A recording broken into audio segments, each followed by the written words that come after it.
Hotty toddy, Ole Miss fans, and welcome to the Brad and Chad Show on the OM Network. Brought to you by Blue Delta Jeans, made in the USA. This is the show by and for Ole Miss fans, where you'll get expert insight and analysis on Ole Miss athletics.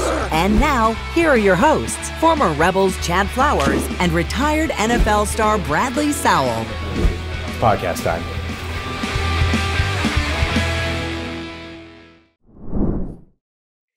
October 30th, Brad and Chad Show coming to you. Man, it feels good to wake up after a win, Bradley. How is it down there in Texas? Man, it's good. Sitting here in the hotel, obviously the day after we were up late last night, having a good time. So, man, what an experience. I mean, that was a cool environment. It was probably one of my favorite games of the year, in terms of this team and kind of where we're headed. Man, what an awesome environment. That was a cool. They have a lot of good traditions, a lot of weird traditions. I'll tell you that. Like, sometimes I'm like, what the hell's going on, man? You got army dudes everywhere and, dudes dress up. I don't know if they're real or not, doing these weird chants, but man, everything they do, I think is a tradition. Like there's with the way they wear their rings, it's just a crazy deal, man. But it was fun. That was a fun Ole Miss game to be at. Yeah, Rebels pull out the closer than we would have liked at the end, 31-28 victory over Texas A&M to move to 8-1. It's kind of been the story all year. You've got a tale of different halves, different quarters in some regards. Yesterday, the Rebels start out hot, then go a little quiet, and then the second half, just an explosion. I felt like with the team. How was the crowd? You were there live. Was it pretty loud there for the players? Yeah, man, it was loud, and how I was referring to one of my favorite games is because, man, we got their best shot, and anytime you go on the road as a player, I don't give a shit who you're playing, you get their best shot, especially in an environment like that. Man, it was a night game. I mean, it was packed to the rim. They're trying to get back to 4-4. Man, they came out hot. And, a lot of the times you say when you're playing is, hey, you got to survive the wave. The wave's that first quarter. And if you mess around and let them get up on you big, it can be a long night. And, they got up on the Rebs, but the Rebs kind of hung around there. They ended up kind of finding their footing. It was 14-7 there for a while. Then we got that field goal. But we survived that wave, and then it was time to play ball, right? And we were the better team. We were the better team. So it ended up showing up. So that to me showed so much about this team, right? Like coming off of a loss in an environment like that. And then, you get down early in the game where it feels like, oh gosh, here we go. But no, man, they stayed poised, and some of our best players are freshmen. That's the cool part. So I feel like you saw the growth from the week before. And man, we just played good ball from there on out. We did what we had to do. It was a tough gig, man. I mean, that is a tough environment to go into, but they stayed, they had poise in the noise, and they did what they had to do to get a win. Yeah. No turnovers. Can't ask for that. I think they had 7 penalties, so less than they had last week. So overall, they played pretty clean football. Let's start getting into the actual game itself. I mean, look, you have to start this with talking about Quinshon Judkins, right? So the Rebels overall ran for 390 yards, which is amazing in itself. But Quinshon Judkins ran for 205, a touchdown.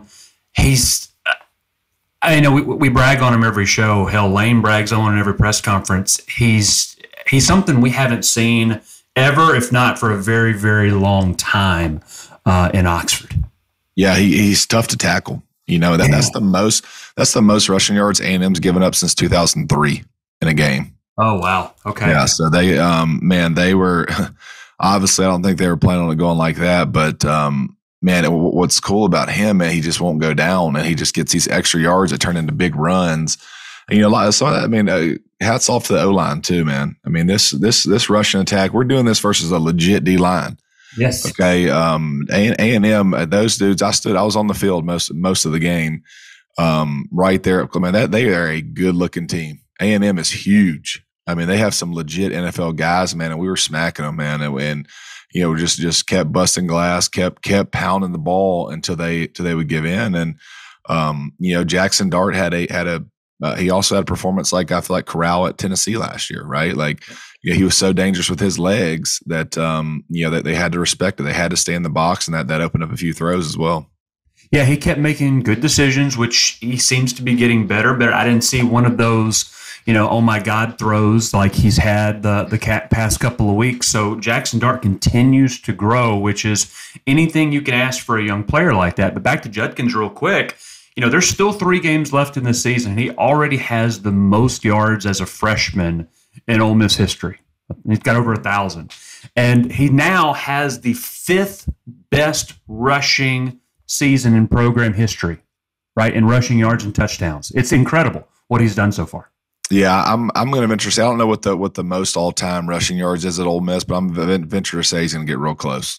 He's going to get very, very close, man. There's 3 games left, and I mean he's the way they feed him the ball, the way he runs. I mean he's getting 100-something yards per game. So if I had to guess, he's going to be in that 1,300 to 1,400 yards, if not more. And what's so cool about him is he can do both, right? He can slip through the line, he can be elusive through the line, but he can also run over you if you need to as well. So he complements both of those real well. And how good was it to have Zach Evans back this week? How well did they complement? I didn't know how much of a compliment they were because, Judkins can do it all. But seeing Zach Evans, catch the ball in the backfield, man, he's got that different level of speed that even Judkins doesn't have when he wants to turn it. What I loved about Zach is how bad A&M wanted him out of high school and how bad they want him in this portal. And a lot of fans, obviously we're around a lot of A&M fans, were talking about, hey, man, Zach Evans, we really want this kid, hey, that we missed him. And when every time he carried the ball, you can hear like some boos and stuff like that. And man, he was out there trucking. He was trying to truck guys too. Now he's slippery, man. He is he's a good player. He's good at the backfield. He is he's solid, dude. It was a great compliment. But Judkins is our guy. Judkins is the guy, but you got him and Evans in there. That's the strength of the team, and Lane's using it. I mean, hell, Judkins carried the ball 34 times yesterday. That is crazy for a running back. And I don't think last year at any time any of our backs carried it more than 20, 21, maybe tops. But man, he is sticking with it, and that's us. That's what we are, and it's a fun team to watch. It's amazing that we're putting up this many points with a rushing attack. I mean, it's incredible, man. Yeah, the game started off with a bang. Rebels go out, just shove it down their throat, right down the field. Dart hits, the wheel route on Dayton Wade. Yeah, for that touchdown, which was cool because they actually scored. Not scored, but Mingo had a good catch on a similar play, kind of that wheel route, little rub route there from the other 2 receivers that set up another touchdown later on in the game. So it was cool that they reused that play. But the first drive, it was just like, okay, we can do whatever we want to. Mm-hmm. And then A&M comes down and they shove it right down our throats as well. An interesting stat. A&M had 158 yards in the first quarter alone. So like you were saying earlier, after that first quarter, I'm like, man, this looks real bad. They're giving us our best shot, and we're not handling it well. Yeah, what was a little bit frustrating on the defensive side was how these guys were kind of wide open early on. Now we fixed it. We made some adjustments there and made it much tougher on them. But I knew it was going to be like this. This quarterback's highly touted. He's a 5-star. He's the number 2 quarterback in the nation. All the fans think he's the next coming, and hell, he had 338 yards and 4 touchdowns, and he looked real good. I think A&M's kind of found their quarterback of the future. He looked really good. But yeah, he came out on fire, and I was like, man, here we go. Some quarterback out of nowhere is going to come and be the next great quarterback, and he's going to start out versus us. But that's what was kind of frustrating early is how open some of these guys were, and I kept trying to figure out what it was. I think all in all, we were trying to pressure a lot more, which was great. That's what I wanted us to do. And later on, it started getting to him. But what I was impressed by is how he was hitting the right reads. I was like, oh crap, man! Like this kid's kind of finding where to go with the ball, whether it be in the flat for the touchdown later in the game, where it be in the seam. Like he was getting the ball out of his hand. So I was like, man, he's a little bit. It's pretty good stuff by him. So. Yeah, he was solid. It was tough on us early, but I think we adjusted well there later. Their running back, A-Chain, he's real good too. He's real legit. So as much as we have, made fun of the Aggie offense, rightfully so, they have struggled. This was the first game in I think 9 games that they've had over 24 points. They've got a lot of talent on that offense, and it showed, especially early on in the game. Yeah, I think so. It was kind of weird. They were saying how A&M is terrible in the second half. A lot of their fans were like, oh, y'all just wait till the second half. And sure enough, dude, it was like, okay, yeah, I guess that's like their thing. They're really bad later on in the game, and it showed up, man. But I'll tell you what, that quarterback, he had me nervous, and he put up some really good stats, and he battled all the way to the end and made some great throws at the end. So they may have found their quarterback, but it's a little late for him this year. Yeah, you talk about the defense and how they settled down and eventually, kind of slowed down the Aggie attack. I mentioned 158 yards in the first quarter for Texas A&M. The next 6 drives, all the way until the fourth quarter, the Aggies had 156 yards total, right? So 6 straight drives, 156 yards, punts. I think there was a turnover on downs in there. So, yeah, the Rebel defense really locked down, which was good to see.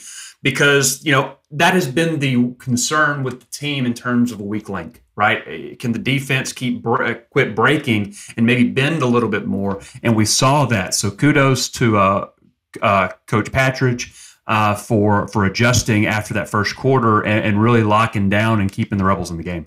Yeah, no kidding, man. It was, it felt like one of those games. I still think our tackling could get a lot better. I'm, what I'm hoping, man. I'm hoping that we get to reset this week, get a nice bye week. Let's get guys healthy. Let's take a big deep breath, right? Everything came out as fast. We're 8-1. Shit, we've been playing ball, since camp without an off week. Like, let's get a good deep breath and reset, and come out hot and ready to go. Versus, what you're hoping Alabama wins this week, beats LSU. So it's actually a chance for us to take the lead in the West if we were to win that game. But let's come out hot and ready to go fresh, get ready to get some bodies back, give some guys a couple weeks to really rest up. And I'm hoping this helps a little bit, man. But our tackling is still tough, man. That touchdown late in the game, I mean, that was a perfect blitz. All you had to do is tackle the catch there. And I mean, just completely missed him. That's the kind of stuff that, it's really just us. It's not the scheme's right. It's hard to blame a defensive coordinator for that. He had the pressure on the guy, made him get the ball out of his hands. All you got to do is tackle that catch there, and it's 4th down, on the 5-yard line.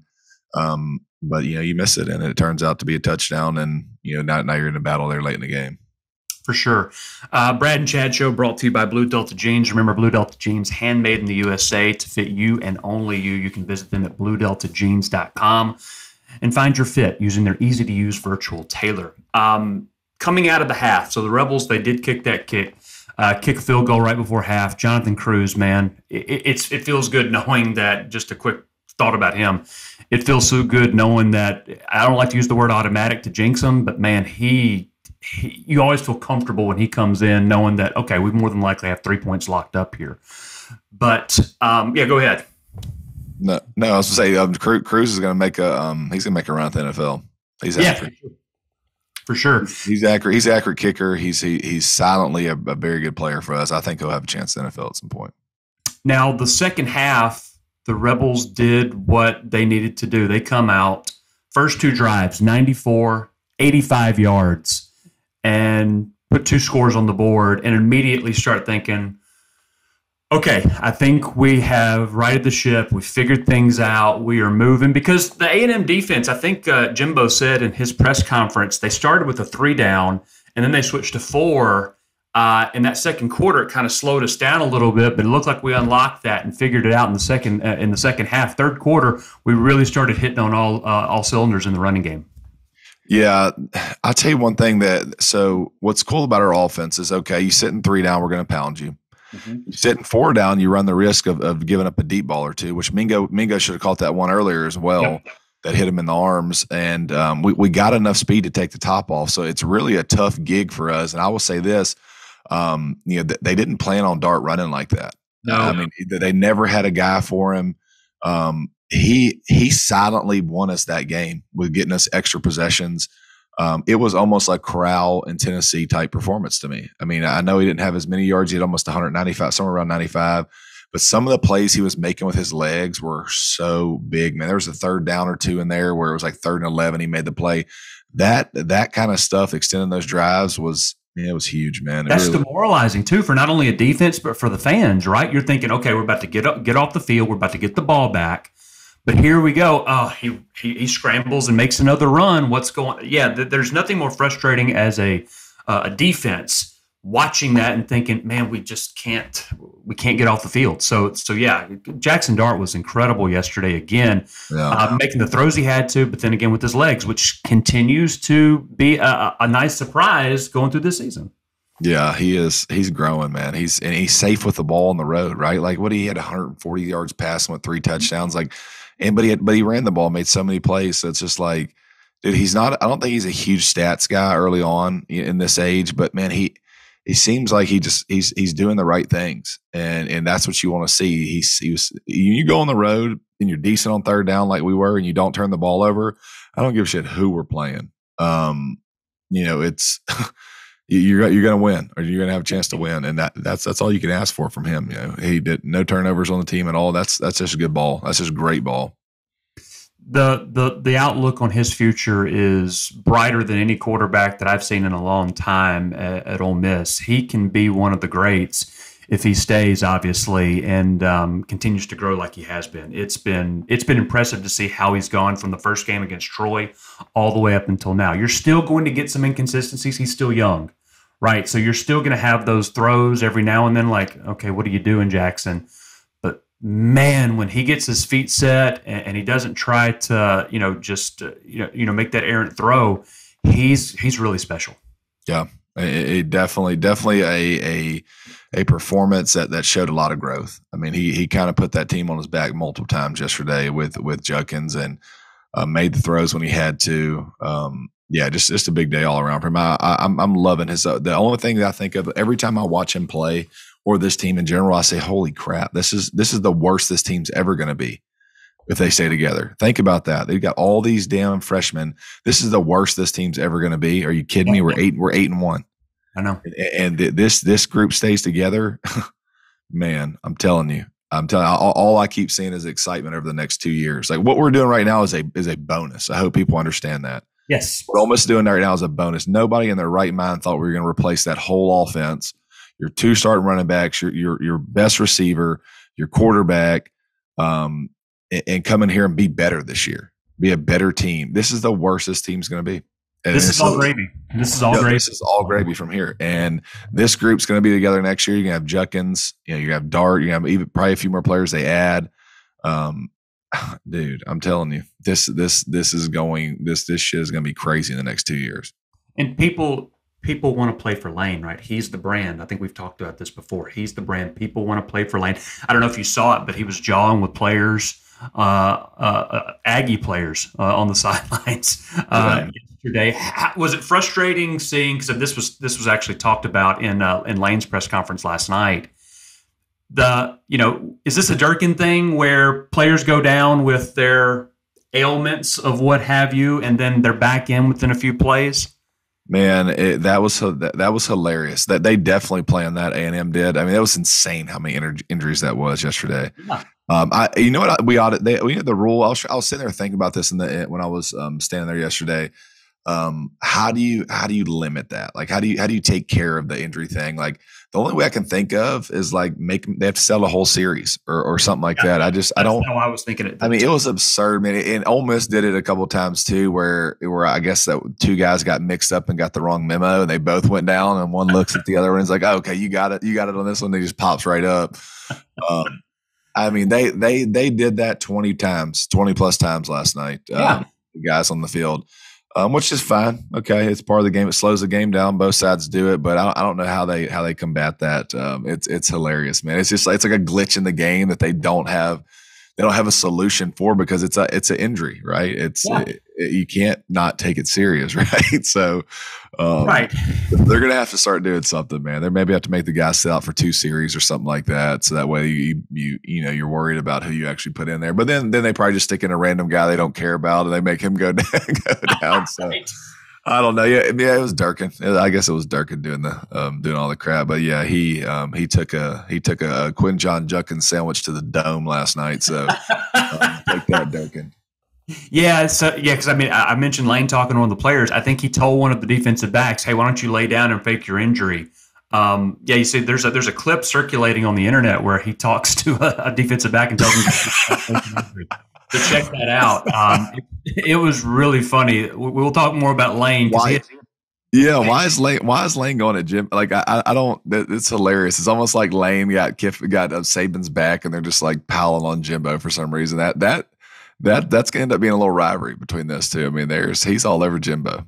Well, he called, I don't know if he specifically said Saban and Clifton, but he referred back during the whole drama of the preseason with the recruiting and all that. He called them clowns, right? And so, yeah, he didn't specifically say Kiffin, but obviously Kiffin and Saban had some words regarding the big 5-star class, which Kiffin kept referring to the 5-star players last night in this press conference, which was really funny as well.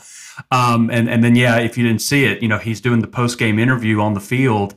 And I think it was just like a little funny question about what he's going to be for Halloween. He said, I don't know, maybe Jimbo can get me a Joker costume. All he does is troll. You love it because that's just who he is. And once again, I think that's who people want to play for. He's become the program, which embrace it, guys. This is something that we haven't seen if ever, with the program. What it does is it challenges you as a player, right? Whenever your coach has swag and he's out there talking shit, well, he comes in the locker room, he's not playing, right? Oh. He's not playing the game, so he's looking at you guys going, hey, I just got him fired up, right? Like, it's on y'all. Now they're about to try to hit y'all in the mouth. So it's cool, though. But as a team, you're like, all right, my coach out there talking some crap. It's on. Like I got his back. I'm going to get his back. I'm going to make sure when he talks, he can walk that walk, and we have to walk the walk for him, right? So it's cool stuff. And he said he wasn't doing the coach speak. Like I mentioned last night in his post-game press conference, they asked him, hey, what was the Jimbo stuff about? Like, yeah, it pisses me off when people come at me. I take it personally, and I coach angry regarding that. So it was really kind of cool to see a candid conversation like that with him regarding that, because it was kind of weird. I wasn't expecting those shots after the game, but yeah, I get it. If somebody's going to attack me about something as silly as what was going on between him and Jimbo, yeah, I'm going to come right back at you.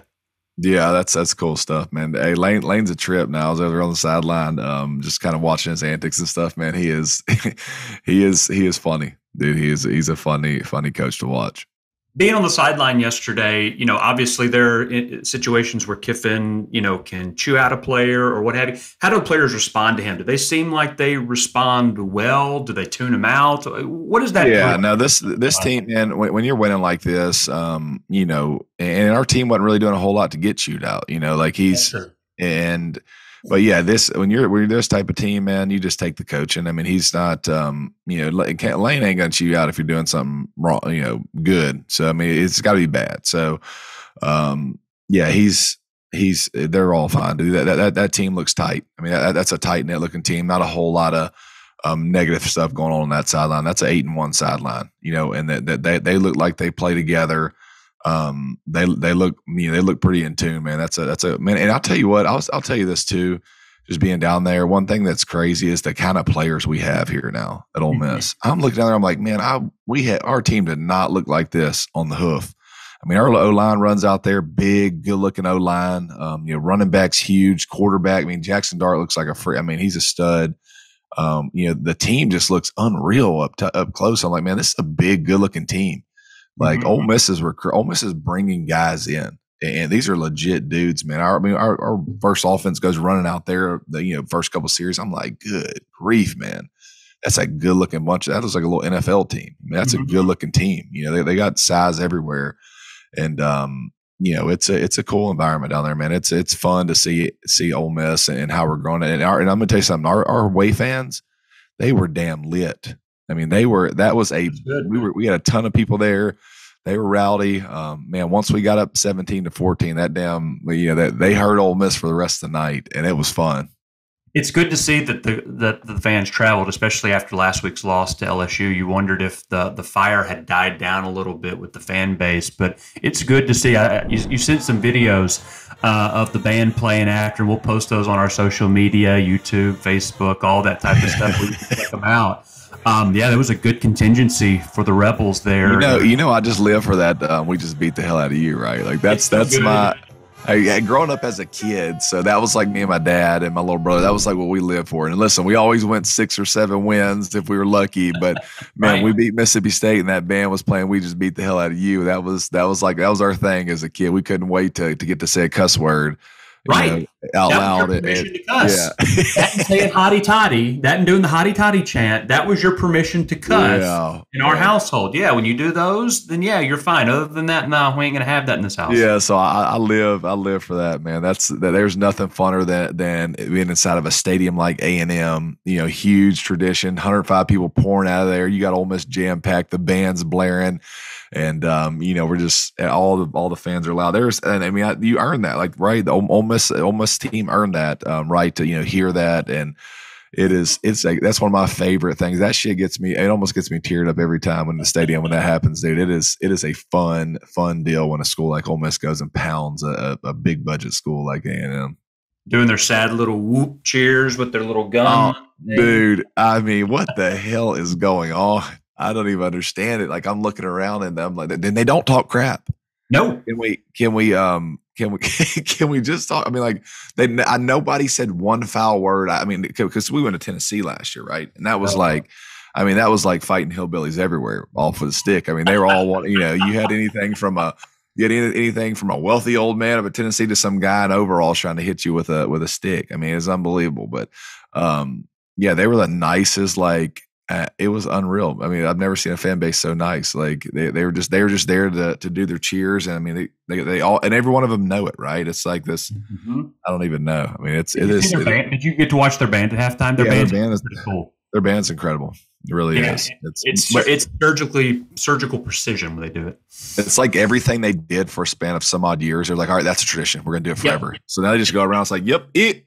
And it's just like, you got the little gun. I'm like, what was that one? Like, everything's just so it's crazy, man. A&M is hilarious. Ah, man, that's good. Real quick, I want to talk about one of our sponsors, Jeff Griffin, with the Stevenson Griffin Group. He's a good guy. Baird Private Wealth Management. You can go to his group's website at stevensongriffingroup.bairdwealth.com or just give him a call, 662-841-1900. That's Jeff Griffin with the Stevenson Group. So let's wrap up our kind of talking about the game. Fourth quarter, Rebels go up 31-21, and then the Aggies come down and score to go to put the score at 31-28. Were you surprised that A&M didn't kick the onside and they kicked it deep with like a minute and change left? No, they had because timeouts. Yeah, they had all three timeouts. You got to kick it there because even if almost gets the onside kick and it just puts you at risk of a field goal. With the first down there. So yeah, I don't know. I mean, it could have went either way, but I think they're right to do it. Were you nervous on that last drive? Yeah, no, I was nervous. But if you backpedal before that, though, I would say one of the biggest points in the game is whenever A&M scored. They get the game. I think it's 24-21. That freaking drive, that damn drive right there, told you everything you need to know about that day. That is what a good football team does. First play of the drive. First play of the drive. Judkins right up the middle. Yeah, dude, that to me was. That's how you answer, dude. That's how you answer. That's a real moment. Yes. You talking about pumped because it felt like, oh crap, here we go. 20. There's 3-point game. Here it goes. Here we go. Nah, dude, line up and run it right down their throat on two different runs, and then get the ball in the end zone. Yes, that to me made me feel like, okay, that's the difference between a 7-8 win team to a team that's going to try to contend, right? Like, I can line up, I'm on the road, man. And what it did is it ignited the crowd. Here comes the crowd again. You got all these dudes, all these Army guys with the rags. I mean, it's going crazy. 100-something thousand. I'm like, oh crap, here we go. As soon as first offensive drive, towels swinging, boom, everybody's going crazy. Run right up the middle. Judkins, big, makes a few guys miss, breaks a few tackles, boom, 60-something yards. Just literally suck the wind out of their sails, right? Like, I can't imagine how quiet everybody's just like, oh man. I mean, the whole crowd got quiet there. We punched that thing in there. Then it's shoot from there. But going back to where you were, yeah, that made me that moment got kind of tight, man. I wish, I don't know. They may should have kicked the onside kick, but I can see what they were doing with 3 timeouts. Because we were going to run it, right? We had to run it. They can stack the box.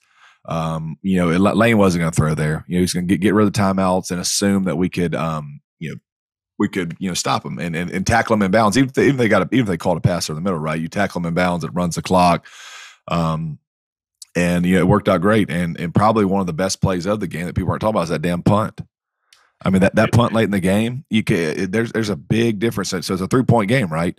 Yep. If you give them the ball, if it's a touchback and they're at the 25, that's a huge difference in the 5, right? So that punt was low key one of the best plays of the game. That's how Jimbo. There's a few key plays, but that was crazy. That's how Jimbo explained the decision, right? He said we have 3 timeouts, field position, assuming they don't get the punt that they got, which we did, thankfully. Because if they onside kick and they still stop us, then we're going to pin them deep because we have already the good field position. But yeah, that punt was critical because of how it flipped the field when A&M was planning on it not being able to do so, which is the reason why they kicked deep. So yeah, absolutely. Good call out on that punt because that was a huge, huge play. Man, unbelievable. That was an unbelievable play in the game. So now we have our bye, which is long coming. We've played 9 games. We have a bye. The big one coming up is Alabama, right? So Alabama's coming up. More than likely, I can't imagine it not being the CBS game, 2:30. We'll know more about that tomorrow. Tell me a little bit quickly about what does a bye week look like, right? What are we doing other than just getting healthy? Yeah, you probably go in this week, and if I had to guess, they're probably going to, the next couple of days are going to be very, very, probably off, a couple off days and go light. A lot of times you practice twice, 2 good practices, and it's mainly for the young guys, right? It's you get out there, the older guy's going to do some stuff, but you want to give your young guys a chance to scrimmage and see what they look like, see where they're at in the playbook. Because when you're preparing for a week, you don't have a ton of time to give these guys reps. Right. And if you're not playing, you're not getting a whole lot of reps. So there was always an element of, hey, there's going to be a lot of young guys getting reps, a lot of live with the young guys, and just let our other players get healthy, man. Like do extra rehab, and then you self scout. You take the time, the coaches take the time to self scout. Where are we as a team? Where can we get better? What do we think going into these last 3 games?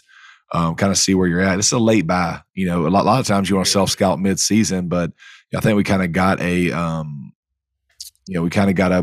got a chance to see where we're at. So it should be interesting. It should be an interesting week for these guys. It's always good for an older guy. The younger guys get they get the work this week. So it'll be good. I think we're hitting this at the right time. As a team, we're playing good ball, but there's some areas where I'm like, man, we look gassed in some areas. So it's it'll be good to get some rest this week. Yeah, hopefully the bye will help. Evans get back to 100% in preparation. Well, I guess nobody's going to be 100% at this time of the season, but we should be as close to full strength as we've been in a few weeks when we play Alabama. Vaught Hemingway, 2 weeks. It's going to be rowdy. It's going to be wild. In Oxford. Man, I can't wait. I cannot wait for that game. I was hoping. I was like, man, it sucks to lose LSU, but we did what we had to do there. We went 1-1 in that stretch. It didn't matter which one you won. Correct. 1-1. Assuming Alabama's going to be LSU this week. 1-1 gives you a chance to at least play for it, right? And there's no expectation there. You never know what can happen, but you got a chance. You're 8-1. You get a chance to play. If you told me before the season we're 8-1 going into Alabama and we have a chance to go to first place in the West to go into Arkansas and Mississippi State game, dude, they're in a soul that wouldn't have signed up for that gig. Nope. Especially considering what all on paper we look good, but we had no idea what we were getting with all these transfers. Yep. Right. And that's kind of the thing that, the thing that's been so crazy is a lot of these guys, these are the first games, practices that they've ever done with each other. The fact that they've gelled and been able to put together an 8-1 season, you can talk about the schedule all you want to, but the fact that they're able to come together and be 8-1 at this point in the season with the amount of new faces on the team is pretty remarkable what this coaching staff has done. Dude, can you think about this? We have a freshman quarterback, freshman running back, and 2 freshman tackles. Yeah. Okay, those are 4 really crazy positions that are tough to find. We have 2 freshman tackles starting on the road, right? I mean, that's incredible. That's incredible. You have those positions are tied up now. I mean, you have 2 important positions. You have there's the next 3 years you have that figured out. Now you're just going to keep I don't know, man. My lips are Kool-Aid stained this week, right? I mean, it's got a little bit of it back. You got a little bit of it back. Okay, I get it. Yeah, I'm back in, baby. I'm back in. I'm good. Last week it's starting to feel like luck. It's starting to feel like unless you just got lucky, they call us an off day. Yeah, there you go. So while the Rebels are hopefully getting rest on this bye week, maybe you can get some rest. Nest and Wild mattresses, created by Southern craftsmen. These mattresses are powered by decades of experience, passion, improving your quality of sleep, backed by a 99-night guarantee. Nest and Wild will help you sleep easy, and they're made locally, Tupelo, Mississippi. Find them on Amazon or nestandwild.com. Did you sleep well last night in your hotel? I tried, man. Here's the deal. We were out late, had a good time. We were with some and people as well. I last week I ate bad the morning after eating those biscuits. This week, man, I went by Whataburger at 12:20 at night. So I feel like shit. I feel so bad, man. But hey, it was just that good old victory burger, right? It was standing on your feet all game. I feel like I needed something. So we went to Whataburger last night while we were down here. It was good. So even with the bye, we'll still have our midweek show. I think we're going to have Kermit Davis on, talk about the men's basketball season coming up, which should be pretty exciting. But we'll have more on that then. Real quick, our SEC picks, we both went 3-2. I had the Kentucky game right. You had the Arkansas game right. So I think I still hold a one-game advantage, which should extend as we get into some really interesting games next week, man. Tennessee, Georgia is going to be fun. LSU, Alabama is going to be fun. So some really interesting games around the SEC coming up. I think Arkansas is playing State, South Carolina, Vandy. So a pretty loaded conference slate coming up next weekend, even though the Rebels aren't playing, but some real big national and conference ramifications, especially in Athens, man. Tennessee's off the chain. They're good. Tennessee is very good. Man, they beat Kentucky. They beat the brakes off Kentucky. Yeah. It's scary. Somebody made this comparison, and I don't know how good the defense is for Tennessee, but they kind of compared it to the 19 LSU team with Joe Burrow, right? Yeah. Just coming out of nowhere. Nobody knows how good they are until they've already beaten you by 30 points, right?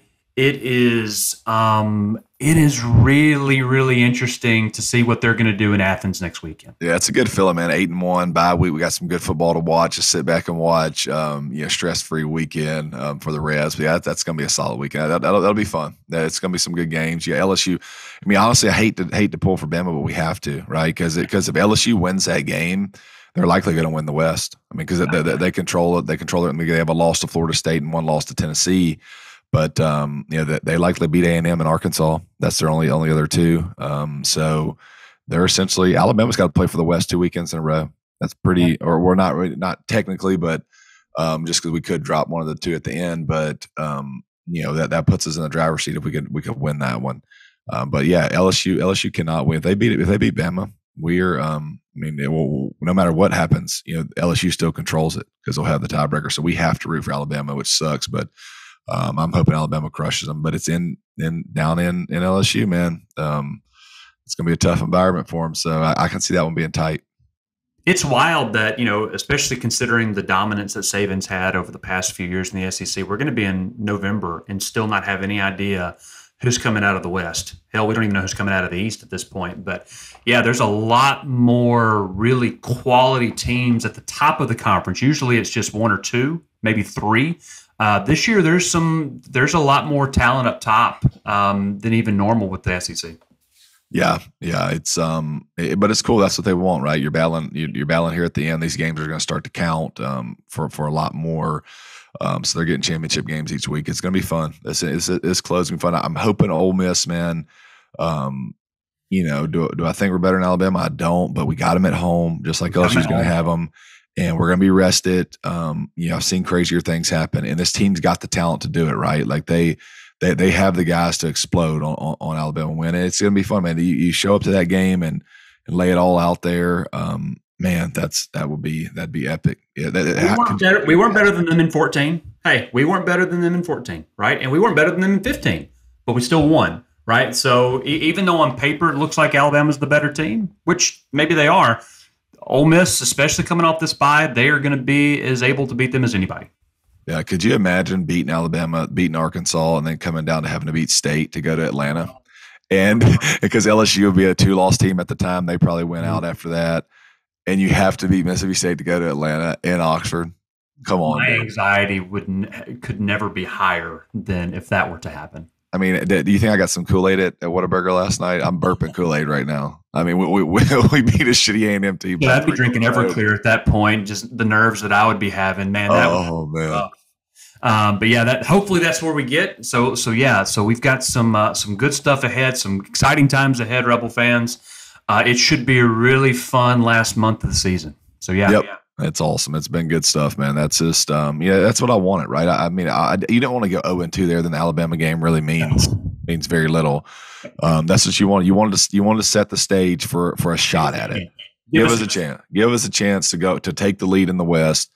Baby, get us back to hashtag top tier. You know what I mean? Hey, the hashtag top tier was back to talking that shit. Let's go. I can't say anything now. Hey, win to win, survive in advance. So yeah, top tier. Let's put it up there. Hashtag top tier. I was trying to let them know about text last night, and they're going off. You're beating a 3-4 SEC team. By 3 points. Congrats. The best recruiting class ever. Thank you very much. So that's how we're going to frame that. But yeah, hey, a win's a win. We'll take it. Yep, absolutely. So all right. Well, safe driving back to Mississippi. Enjoyed it. We're going to have our midweek show once again. Kermit Davis in the midweek. I don't think we're going to do a Sunday show next week with there being a bye week. But yeah, keep intact with our social media for any updates about what we're going to do. Remember, like and subscribe wherever you find your podcasts. YouTube, Apple, Spotify. Please make sure you like and subscribe to those. Keep getting our numbers up. You've been great. Hey, and if you've got questions that you want us to address on the show, please put them in our comments. Bradley and I will talk about them. We may make fun of you. We may talk shit about you. We may also say how great of a question that is. Talk shit about us if you need to. By all means, whatever. Please. Interact with us. We want to get to know you. We want to talk to you. If there's something you want to know about the program, please let us know. We'd love to hear from you. So in the meantime, Bradley, safe travels. Hotty toddy, my friend. 8-1. Yep, let's do it, man. Hotty toddy, Chad. Thanks for listening to the Brad and Chad Show. Follow the boys on social media for more content. And don't forget to like and subscribe wherever you listen to podcasts. This has been an OM Network production, brought to you by Blue Delta Jeans, made in the USA.